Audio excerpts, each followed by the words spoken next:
Welcome. Firstly, I won a golden gnome for the best RuneScape video of the year, which was extremely unexpected. Did not think I'd be up for a RuneScape 3 golden gnome, but thank you guys. That means a lot to me. The last 2 months have been absolute chaos. I've been getting the second channel running. A lot of you saw I didn't add off my channel. It's being played in YouTube pre-rolls. I went to the ER last week for some sort of stomach disease thing. That's sick. Love that for me.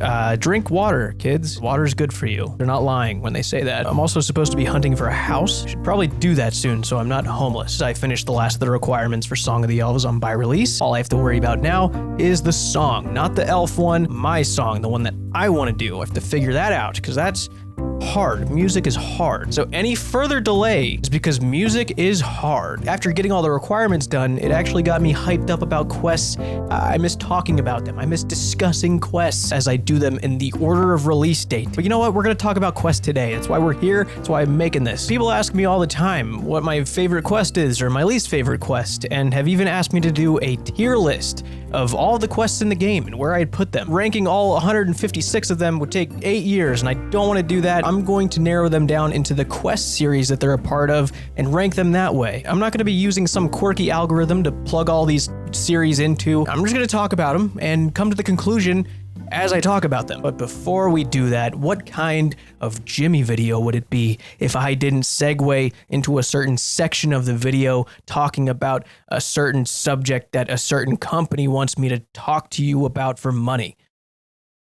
We have a sponsor. Today's video is brought to you by a very special sponsor. Good to see ya, Raid Shadow Legends. Last month was Raid Shadow Legends' 4th birthday. As a little gift from me to them, I did something very special. I played their game. If this ends up being bad, I'm gonna say it. I don't care. Uh-oh, it's Elvarg. I know how to take this.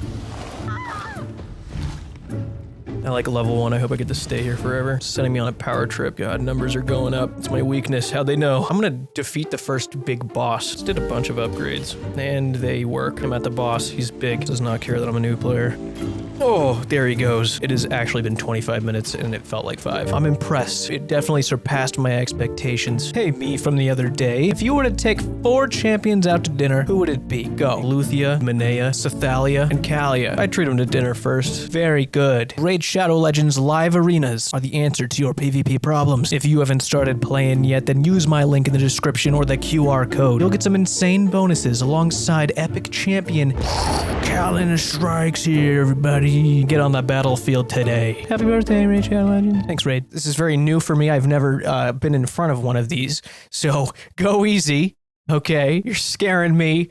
And you're scaring everyone around you. You might think differently about these than I do, and that's okay. It's okay to think differently, believe it or not. Sometimes you have to. It's how good things happen, like a war. Anyway, the first one is Camelot, Merlin's Crystal, Holy Grail, and King's Ransom. This is the story of Merlin and King Arthur and their debacle with Morgan Le Fay. This is historically inspired by real King Arthur legends. I've always liked King Arthur and Friends because they're like a little pinpoint in RuneScape history. It's a little look into the past of when the game was about to transition into the 2008 HD overhaul of the game. They were put in before the other NPCs, and they just kind of stayed like that. They just look very out of place, but they look cool, so it's fine. You know, there's some crazy plot twists. You have the literal hunt for the Holy Grail, not to mention the night training grounds afterwards, so, you know, you get chivalry and piety, which are absolutely essential for the end game. Overall, I enjoyed this series. I'm gonna slap a B on it. Up next, we've got Demon Slayer, which is just Demon Slayer and Shadow of the Storm. Demon Slayer is iconic. It's one of the original 6 of RuneScape on day 1 of release. You build the Silverlight, you get rid of the demon. The story continues when you infiltrate Denath and all of his cronies when they try to summon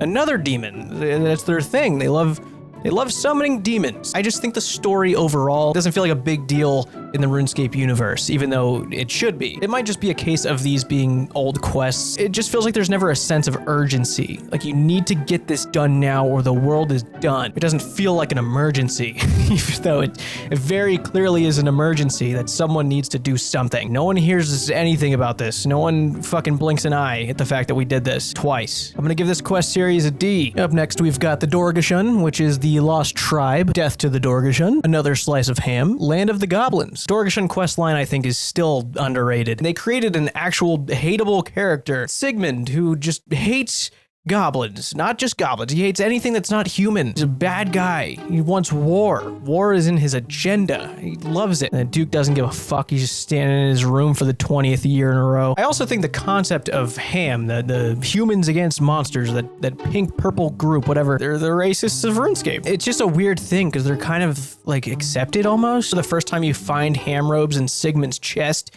you go to the Duke about it, and you're like, yeah, he's a part of this group that just loves killing things based on their race. What are we gonna do about that? And he's like, oh, well, you know, it's none of my business what people do in their free time. People have hobbies, they have things they like to do to get their mind off things. You know, I like fishing. You ever go fishing? It kind of feels fucked up a little bit. Dorgan, the city itself, is amazing. Is that what it's called, Dorgan?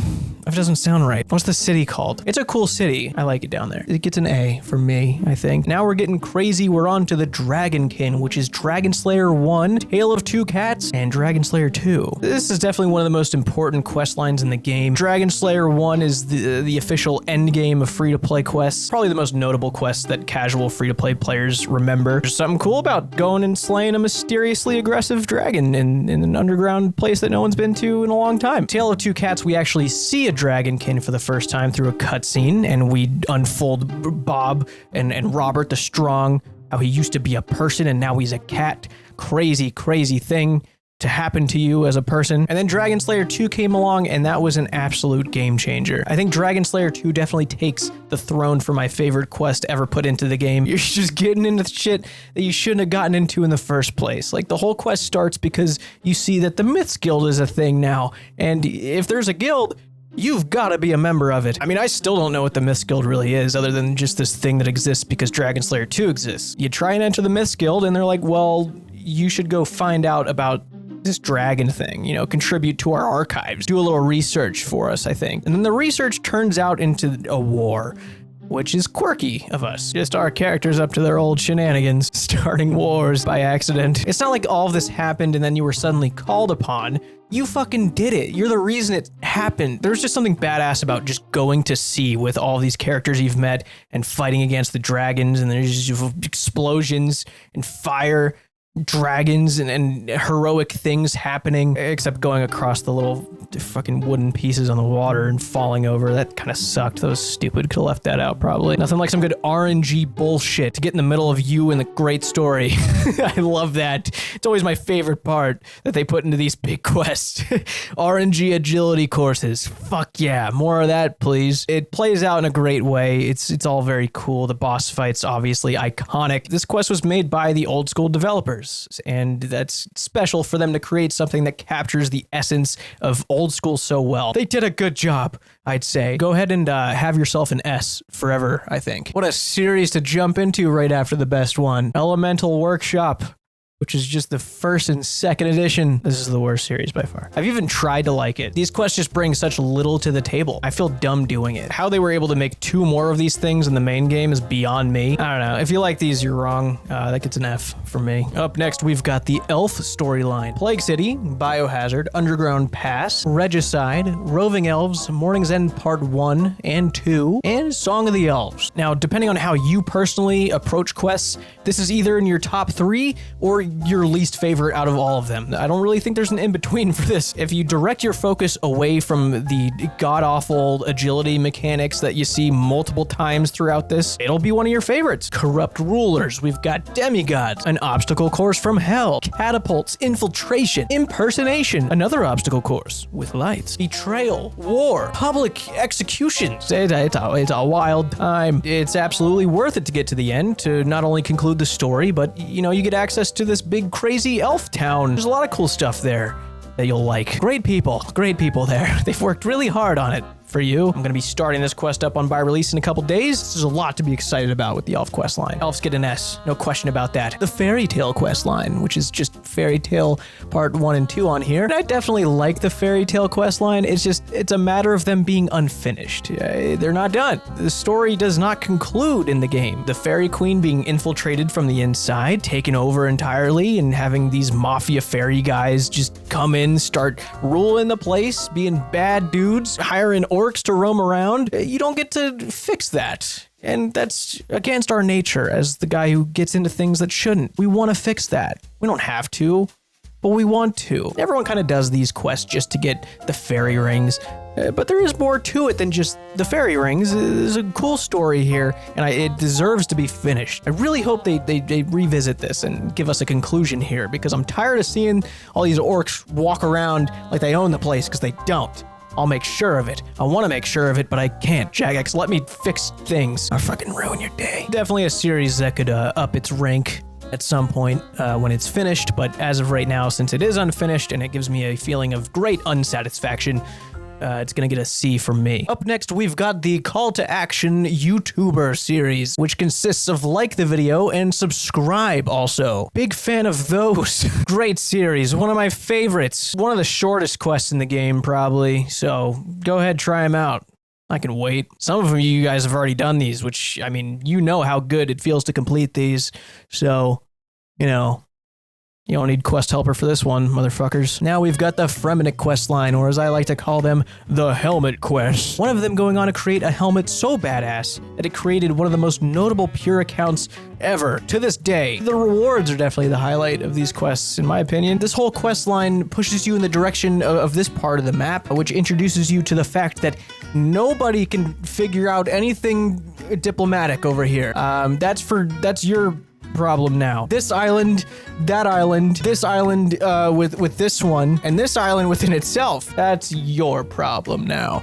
We've decided collectively as all of the cultures combined. I remember doing Fremennik trials as a kid, and one of the trials you have to do, you're put into this room with a giant puzzle. You've got to figure it out. Putting water into a jug and emptying some of it into a drain and pouring some of it into a bucket and getting the perfect amount. I still would have no idea how to do that now without a quest guide. This was back when RuneScape was strictly browser with no clients. Nobody had taught me the idea of making a new window in your browser or a new tab. During this quest, I would have to go to Zybez, learn what I had to do, go back to RuneScape, log in, do the step, log back out, go back to Zybez, learn the next step, and repeat. I did that for every step of that room, and it took a long time. I remember hating the entire quest for years because I was pissed, and I wasn't gonna be pissed at myself. I blame the quest, not me. I do no wrong. Nobody taught me how to open a new tab. But Fremennik Isles also brought a new helmet, which is the Helm of Neatsnot, which became the meta for main accounts for fucking ever. Lunar Diplomacy is cool, gives you a whole new spell book, a lot of useful things in there. And then Fremennik Exiles introduced the face mask. I do remember being kind of underwhelmed by Fremennik Exiles. The year before, the Fremenniks joined you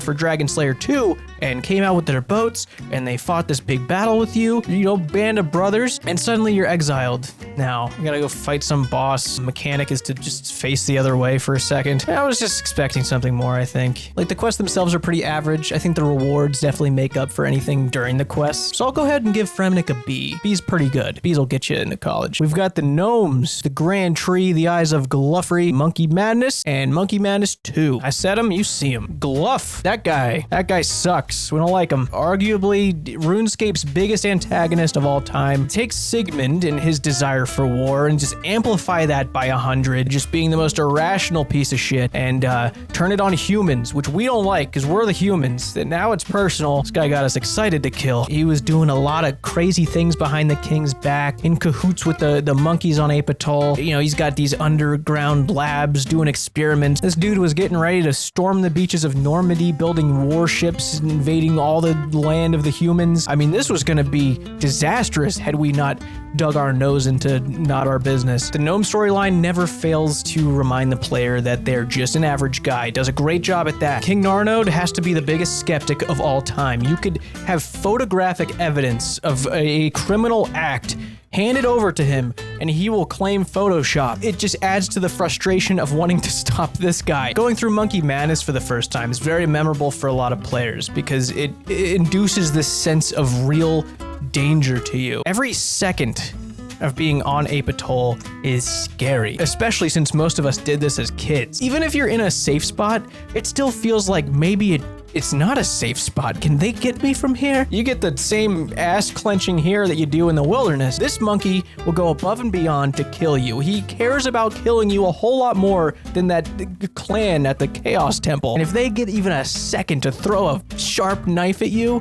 oh my god, you're gonna make their day. And you can't do anything about it except just run. You do not want to be loitering on Ape Atoll. Find a parking lot. Do not do it here. You get there, you get fucking knocked out by monkeys at the gate, then you get put into jail and you have to sneak past these 500-pound gorillas. If they catch you, they throw you 50 feet and put you back. And while you're trying to escape, there's a spider that injects you with fucking poison. Imagine escaping jail and there is an aggro Black Widow coming after you. Holy shit, this place sucks. And then you escape jail and you run around to the back, hide in the grass, but there's poison shit in the grass still. Run past the knife monkeys into the building, and there's giant gorillas that block your pathing. Even if you go underground, you're not safe. You got this giant tunnel you gotta run through all the way, multiple times, past skeleton zombie monkeys that attack you in the masses. Rocks falling on you, traps on the floor too, Jesus Christ. Very crazy quest, that Monkey Madness thing. Monkey Madness 2, I mean, you've got monkey talismans at that point, so you don't have to worry as much about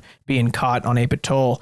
But it does introduce a similar kind of fear with the platforms and having to navigate around all of that, constantly on your toes about getting caught and getting sent back to the beginning. And I gotta say, I know I mentioned it when I did Monkey Madness 2 on by release, but the fact that we didn't get to physically watch the platforms blow up after doing all that shit was just the lamest payoff. That sucked. I didn't like that. The feeling of putting this guy down once and for all, fantastic. Good XP rewards, Dragon Scimitar, chance for best in slot amulets. I think the Gnome quest line is gonna get an S from me. I love that quest line. It's good stuff. Up next we have the Caridian quest line, Prince Ollie Rescue, Icthlorin's Little Helper, Contact, Beneath Cursed Sands, and Into the Tombs. I feel like there's a lot of potential in the desert that hasn't been used yet. I am glad that this last year, Tombs of Amasket brought the whole Amasket storyline to life. Prince Ollie Rescue's a classic, very 2001-y. Icthlorin's Little Helper and Contact aren't very fun to do. I'd go as far as to say they're probably some of my least favorite quests. The whole dungeon maze thing, where you have to avoid the traps, alongside the RNG factor of jumping over that big gap, completely out of your control. I don't know about you, but I would like to just go over there and continue the quest instead of not making the jump that I make sometimes. Failing that obstacle in between an extremely hard to follow story, not ideal. This quest line is definitely one that I will refer to RuneScape 3 about, because they really nailed the whole desert Caridian quest line. The whole Caridian story is super easy to get into and very early on as well. They give you a little insight into Al-Kharid and who runs it and its connection to Sophanum and Menaphos. Menaphos exists in RuneScape 3, does not exist in Old School, which I'm upset about. I don't know if you've ever seen it, but it's cool. I would love to see the Old School team's take on Menaphos and putting that rightfully into the game. I know that there's like 3 of you devs that want to make it, so, you know, bring it up at the next meeting or something. I don't know. I think the desert quests have a lot of potential, so I'm gonna give it a B. Oh boy, we've got Corrin. I don't even want to say all those. I'm not gonna say them all. They're all there though. Corrin has been historically a mess. And I'm not talking about the lore of Corrin with the council and the corruption there. I'm talking about the development of Corrin and the implementation into the world of Gielinor. I don't know if you guys have ever tried to develop a continent and build stories in different sections of that continent and then piece them all together into the main dilemma. That's a hard thing to do. The different houses and trying to connect it to this council corruption thing is a really complex dynamic of storytelling. So you introduce that alongside the whole Zarek thing coming back and taking over Veos and trying to bring back his ruling. That is such a crazy thing to get correct. I was talking about Zarek in the competition I entered for explaining Corrin lore in 2018, and I was hyping Zarek up. I thought we were about to do Zarek things. We didn't. We gotta know what's going on with this guy. So with all these quests in mind, I know this might sound a little harsh, but I'm gonna give it a C. It's really hard to look back on all the Corrin quests and say, oh yeah, that was good. I think A Kingdom Divided was a step in the right direction, but they've got a lot of things to still address. The Majorat quest line, this is the pinnacle of RuneScape lore. If you've played RuneScape 3, you know this is the most important quest line in the entire game ever created. The Dig Site, Tazil Cult, Fight Arena, Anakra's Lament, Temple of Ikov, Desert Treasure 1, Curse of the Empty Lord and the General Shadow, Devious Minds, Secrets of the North, and coming this summer, Desert Treasure 2. I don't even want to talk about this quest line a lot because I'm super excited to get into it with buy release and just nerd out all over it. The buy release finale is going to probably be this summer with the release of Desert Treasure 2. I'm so excited for Desert Treasure 2. I'm all giddy because I want that quest so bad. Like I said, I'm not going to talk about it a lot. I'm going to give it an S. It deserves it. Just trust me on this. You'll see. If you don't already know, you'll see. Majorat, good. And if you think otherwise... Up next, we have the Miscellaneous questline, Throne of Miscellanea and Royal Trouble. Obviously, players love the rewards of these quests, especially Iron Men, getting to invest in your kingdom and basically hiring people to get things for you. The quests themselves, though, different story. Just a little odd. So you've got this guy here who's apparently too big to run his kingdom properly, which is the weirdest excuse I've ever heard as to why you cannot do something like run a kingdom. Write on bigger pieces of paper. You're a king. You have people to do this for you. And then he just meets you and you help him out slightly. He lets you marry whichever one of the kids you want, which you then lock inside their rooms and never talk to ever again. And then you just get to run the city. And then they just stand around and watch you as you come in and out once a week. It's a weird situation, I think. And then Royal Trouble just adds like additional drama to the thing. Just solve it pretty quickly, and then you just get more workers. There's absolutely nothing special here. I'm gonna give that a D. Now we've got the Myarchy quests. In Search of Myarchy, In Aid of Myarchy, Darkness of Hollowvale, A Taste of Hope, and Sins of the Father. You either love it or you hate it. Vampires in Mauritania, they're sucking the blood out of the citizens of Meyerditch, the most disgusting town ever created by any game dev ever. You meet a group who's trying to stop it, and you help them through their hardships and move them from base to base, do reconnaissance for them, and just try to stop the vampires. We can't have the vampires doing vampire things. It's not right. We've decided that. The first 3 in this quest line I felt are more just like a running simulator. Like the lore is there. It's interesting if you pay attention. I was actually so frustrated doing these during buy release that I think I was bullied in my comments into paying more attention because I literally couldn't. It was really hard for me because I was just so frustrated running around so much for these dudes. The actual quest itself of running to person just kind of feels like busy work. It's not very fun. It definitely takes away from getting into the story because of how many pointless feeling errands you have to run. But I'm glad they added the additional 2 quests to this. Definitely added some spice. And by spice, I mean Venescula, if that's how you pronounce it. Hot vampire girl. Bite me, stomp on me, I don't care. This quest is good now, suddenly. Good quest. What's up?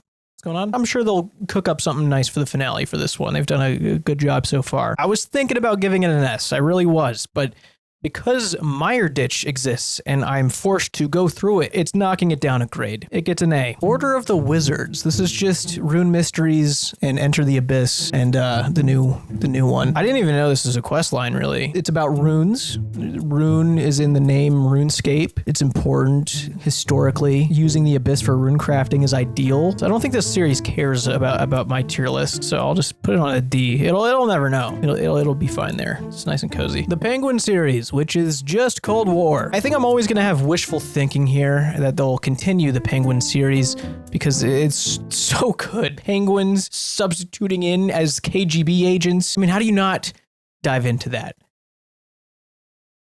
Well, maybe not right now. It's a good quest, though. I like those penguins. Maybe just do it anyway. Maybe just continue it. Who cares? Just fucking, they're penguins. Have some fun at some point with this one, please. I'll give it a B. We've got the pirate quest line, Rum Deal, Cabin Fever, and the Great Brain Robbery. I've never gotten into them. I like Great Brain Robbery. That one was fun. Blowing up the wall to get to the boss at the end. You know, helping a surgeon dissect some dude's brain. The other ones just always felt, nothing special. You get the Holy Symbol, which is nice. I'll give the series a see. Got Rag and Bone Man series, which is just Rag and Bone Man 1 and 2. F. We've got the Dwarves coming in with the Red Axe series. Giant Dwarf and Forgettable Tale. This is another storyline I really hope they end up finishing at some point. The other version of the game wrapped this story up pretty nicely. There's a lot of sketchy things going on in Keldrim between all the companies that work there and the plans going under the radar. It'd be nice to unravel all of that a little more. Give the drunken dwarf what he deserves. If you know, you know. I'm gonna give it a promising B. Temple Knights, which is Recruitment Drive, Wanted, Sea Slug, and Slug Menace. I really like the Temple Knight series. I think as a kid especially, it was one of my favorites. My favorite cutscene in the game is during Wanted at the very end, when you're chasing that one red-robed dude. You get him cornered in the Essence Mine, and suddenly all these white knight hooded dudes teleport in, aiming bows at him, and he just one-shot barrages all of them. I remember just being mind-blown and scared as a kid seeing that, because I thought he was like, just gonna do that to me, and I did not sign up for that sort of boss fight. Those hooded dudes that came in looked so cool. The Slug Menace is another one that we still have a cliffhanger. There's a giant slug lady just living under Witch Haven right now, which,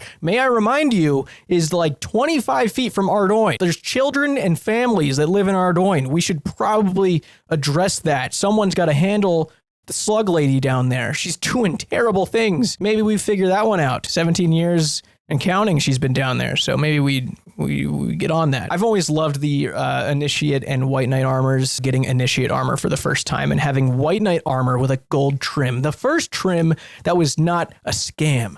That was a beautiful moment for me. Loved that armor. I'm gonna give Temple Knights an A because I really enjoy the craziness that comes with it, and there's a lot of potential there. I hope they continue that story and we can, you know, get somebody on that thing down there. The Troll series. Death Plateau, Troll Stronghold, Edgar's Roost, My Arm's Big Adventure, and Making Friends with My Arm. The Troll quest started out pretty shitty, but then they got more exciting and fun, and then the most recent edition was a little underwhelming. Trolls are just goofballs to deal with. It's a hit or miss depending on what mood you're in, especially with My Arm, the main protagonists of these stories. A dick joke from Mod Ash. Edgar's Ruse and My Arm's Big Adventure are definitely two of my favorite quests in the game. They're up there. A lot of good dialogue. It's just a goofy story overall. Making Friends with My Arm was okay. I remember the mechanics being a little annoying, but you know, it was fine. Overall, I'd give the Troll quests probably a B. Yeah, no, I think that looks pretty good. It's accurate for me. Let me know if you'd place any of these differently. I think I did a good job.